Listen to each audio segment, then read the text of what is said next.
Vamos a saber si cómo llegó la empanada al Río de la Plata.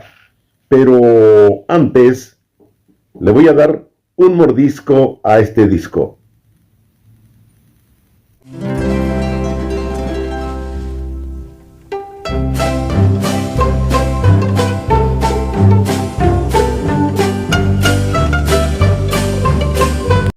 Si vamos a hacer un relato serio, o sea, contar la historia de la llegada de la empanada o del pastel al Paraguay, se debe hurgar en fuentes históricas. En este caso se encuentra en el Archivo Nacional de Asunción, los diarios del convento de los Mercedarios que datan entre 1580 y 1600, en los que se mencionan en varios pasajes el pastel de carne seca y el pastelón de verduras.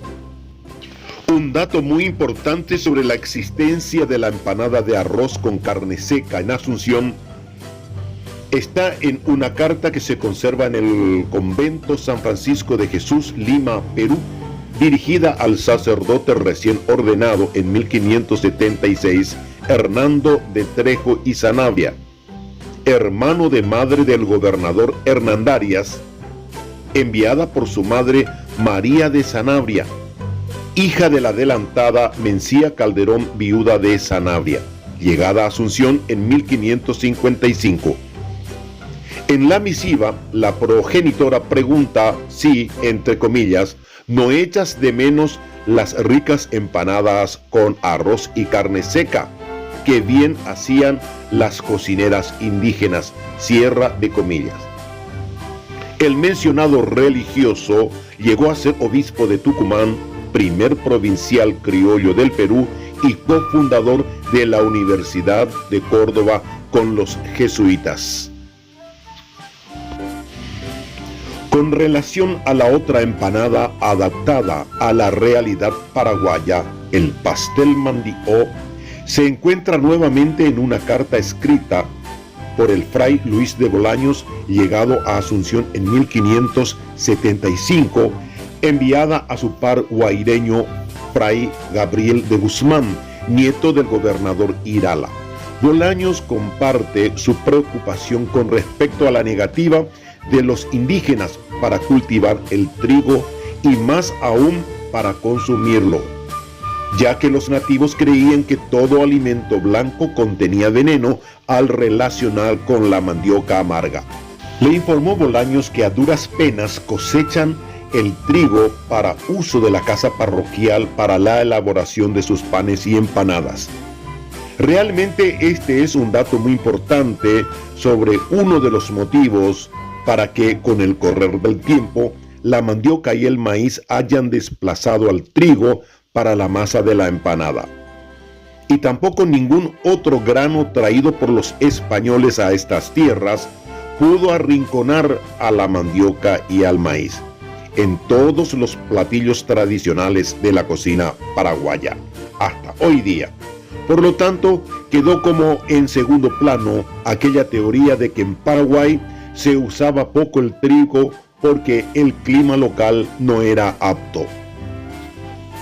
Según el historiador gastronómico Vidal Domínguez en su libro Asunción 1537, Madre de Gastronomías, los jesuitas misionando por el Guairá en la primera década de 1600 hicieron mención al pastel en el misal de Villarrica del Espíritu Santo.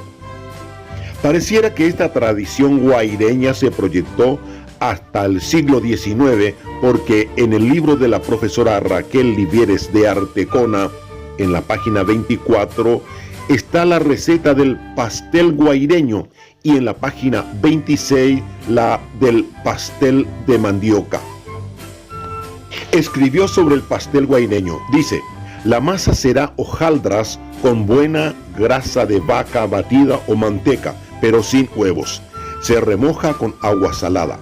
El picadillo será de carne sancochada con un poco de arroz, muchas cebollas y tomates. Se cortan los moldes guiándose por los bordes de un plato.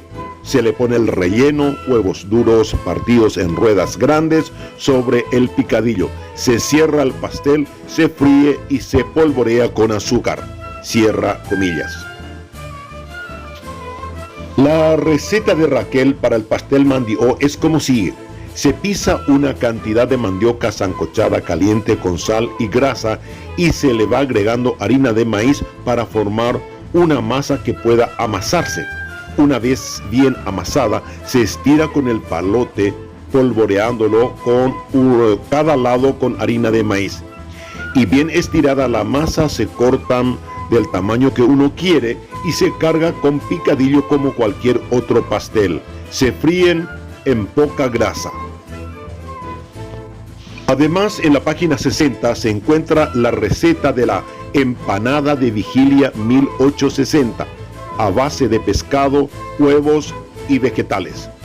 En su otra empanada de 1860, para 1 kilo de harina de trigo lleva 1 kilo de grasas. De ellas, 1/4 de cerdo, 3/4 grasa de vaca, batidas con 2 yemas de huevo y 1 cucharada de azúcar para la cobertura. Emplea carne de gallina o de pescado con vegetales para el relleno. Este material de Raquel se lanzó en su primera edición a finales de 1800 y la segunda en 1931, siendo el primer libro serio publicado sobre las tradiciones culinarias de la época de los López, dado que su madre fue residenta de la Guerra Grande. Sorprendente adaptación de la empanada en Paraguay también incluye desde la época colonial el empleo de las carnes de caza y de pesca. Hasta hoy se consume y se comercializan las empanadas de pescado en forma legal y clandestina, las de yacaré, carpincho y de venado, con abundante comino y ajo. Realmente, los portadores de la empanada o pastel a Asunción fueron los religiosos mercedarios, franciscanos y jesuitas, más las 50 mujeres que trajo la adelantada Mencía de Calderón.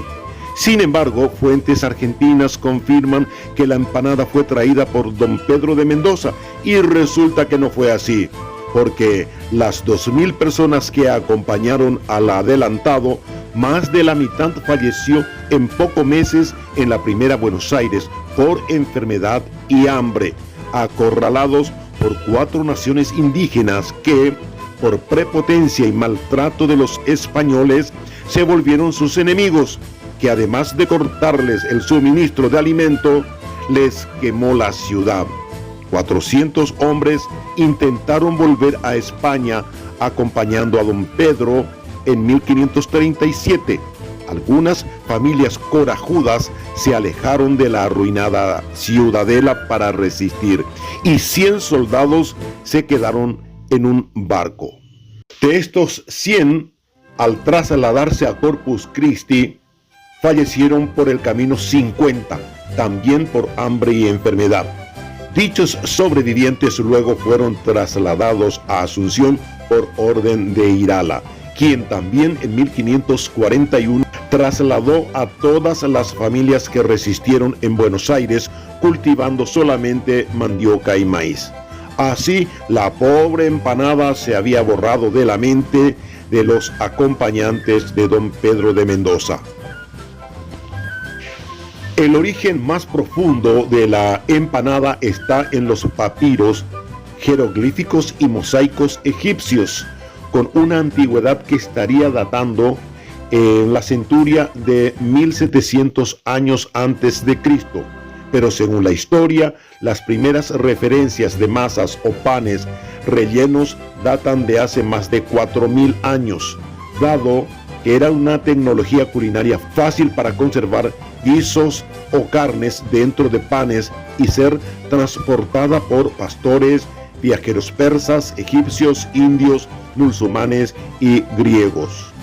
Pero los que realmente mejoraron dicho preparado fueron los árabes al crear una masa especial a base de trigo o cebada, bulgur, que significa hervir los granos, machacarlos luego para la cobertura. y rellenaban con carne de oveja, tomando el nombre de fatay o tijas.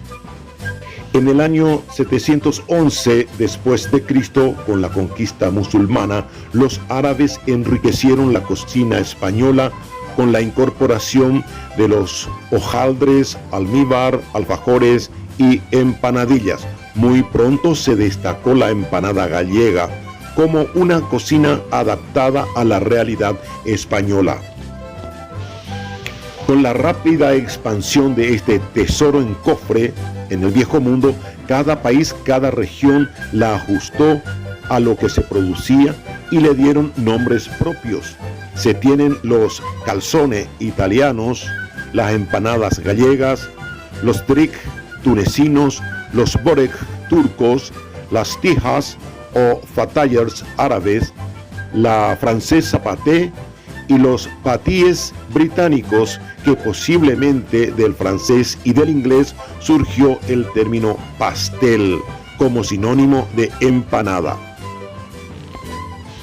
Lo cierto y concreto que el pastel o la empanada no es típica de América, es adaptada en todas partes del mundo, y Paraguay no se quedó atrás, que además de innovarla, la proyectó en los 70 pueblos fundados en el Río de la Plata con familias asuncenas.